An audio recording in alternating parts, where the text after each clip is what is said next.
ကျိုးဖြစ်မဲ့ဟာတွေကြိုတင်ပြီးတော့ဟန်တားနိုင်တယ်ပေါ့အဖပိတိုက်ကြီးကလည်းပဲတောင်းဆိုတဲ့အခါမှာအခုတော့အင်ချမ်းမြေရောင်းဝယ်ငါတည်ထားရမယ်အချက်များဆိုရစာအုပ်ကိုအချင်းခါကထုတ်ခဲ့ပြီမဲ့လို့ဒီစာအုပ်ကဈေးကွက်ထဲကနေပျောက်တော့ရှိသွားတချို့ကဆရာရဲ့စာအုပ်ဒီစာအုပ်ကလေးကိုပဲမြင်ဘူးပြီးတော့မြင်သာမြင်ရမစားရရစွမ်းမြောက်မတင်နိုင်ရှိမိဒီဆိုတဲ့ဆိုရိုးလေးလို့ပေါ့နော်အဲ့လိုမျိုးမဖြစ်ရအောင်အခုဥပဒေပညာရှင်တွေအင်ချမ်းမြေအကျိုးဆောင်လက်ရှိလုပ်ငန်းဆောင်ရွက်နေကြတဲ့ပုဂ္ဂိုလ်တွေနဲ့အင်ချမ်းမြေ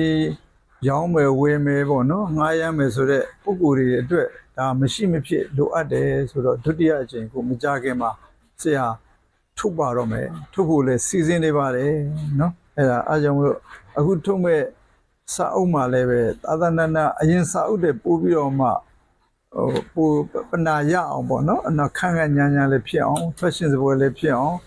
လက်ရှိအနေထားနဲ့ဈေးကွက်လည်း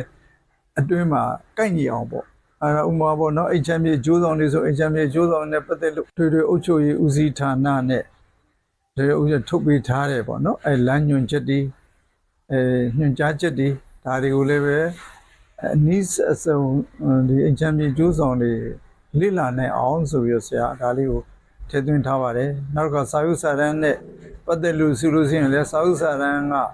မှတ်ပုံတင်ကြီးဘယ်လောက်ပေးရမလဲဟိုကျန်းချိန်ဆိုရင်ဘယ်လောက်အယောင်းဝယ်စာချုပ်လို့ရှိရင်ဘယ်လောက်ရာခိုင်နှုန်းပေါ့နော်နောက်ကိတိမမွေးစားရင်ဘယ်လိုတစ်စိတ်ကောင်းက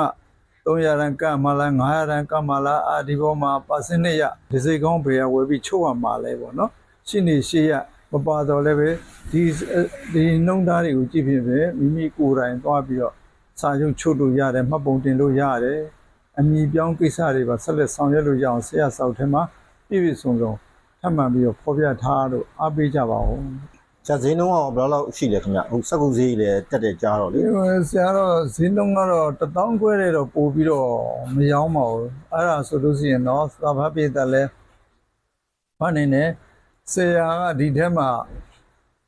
ရင်းနှီးမြုပ်နေဒီစာအုပ်ဖို့နဲ့အမြတ်ဆုံးတစ်ခုမှမပါပါဘူးဆရာတက်တဲ့အတွေ့အကြုံတွေကိုနောင်လာနောက်သားတွေပေါ့နော်နောက်ခေတ်လူငယ်တွေအားလုံးဒါတွေလိလာဖတ်ရှုပြီးတော့မှဒါလေးကိုမှတ်တမ်းမှတ်ရအဖြစ်သိမ့်ဆက်ပြီးတော့မှဒီစာအုပ်ကလေးကိုကိုးကားလို့ရအောင်ဆိုတော့အဲ့လိုရည်ရွယ်ချက်နဲ့ဆရာထုတ်ဝေခြင်းဖြစ်ပါတယ်နော်ဟောဆရာရဲ့ဒါ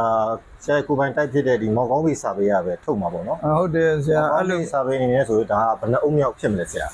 မောင်ကောင်းပြီစာအုပ်နဲ့ဆိုရင်တော့အရင်9အုပ်ထုတ်ပြီးဆိုအခု6အုပ်မြောက်ဖြစ်တော့မှာဒုတိယအချိန်မှာပေါ့နော်အဲ့ဒါဟုတ်ကဲ့ဒုတိယအချိန်မှာဖြစ်တယ်အဲ့ဒီစာအုပ်ကိုလည်းစူးစမ်းပြီးထုတ်တာတော့အခုတော့အောင်မြင်မှာတော့မယ်ဟုတ်ကဲ့ပါမကြမီထုတ်ဝေနိုင်မှာတော့နော်အဲ့လိုမျိုးဆရာညီကုန်းချုပ်လေးနေနေပေါ့နော်ဒီအင်ချမ်းမြေရောင်းဝယ်ကဒီထားရမယ့်အချက်များစာအုပ်လေးကိုပေါ့နော်ဟိုပထမအချိန်ထုတ်တော့ကသိရှိတဲ့လူတွေကအခုဆိုရင်ထွက်လာတဲ့အခါမှာဝယ်ယူအားပေးကြတော့မယ်ပေါ့နော်အဲ့အတွက်လည်းစကားလက်ဆောင်လေးဖြစ်ဖြစ်နှုတ်ခွန်းဆက်စကားလေးဖြစ်ဖြစ်ပြောကြပေးပါဦးဆရာဘောအဲ့လိုဝယ်ယူစုဆောင်ထားတဲ့မှာလေးလာတဲ့မှာလေပြီးတော့ဒီပေါ်မှာအချက်လက်ဟိုရင်းတွေကတော့ဝမဘော2013ခုနှစ်ကထုတ်ဝေတဲ့အခါမှာအချမ်းမြေဈေးနှုန်းနေနဲ့ယနေ့အချိန်ကဈေးနှုန်းတွေကတော့အဲ့ဒါလေးကိုသိခံပြီးတော့ပဲအရင်တော့မှဟိုပေါ့နော်ဟို9သိန်းဆိုတဲ့ဟာတွေကအခုဟာ3900လည်းဖြစ်နေတဲ့အပေါ်မှာတော့အဲ့ဒါလေးတွေကိုပဲဟိုမိမိတို့အနေနဲ့နားလည်မှုပေးပြီးတော့ဖတ်ရှုအားပေးကြပါ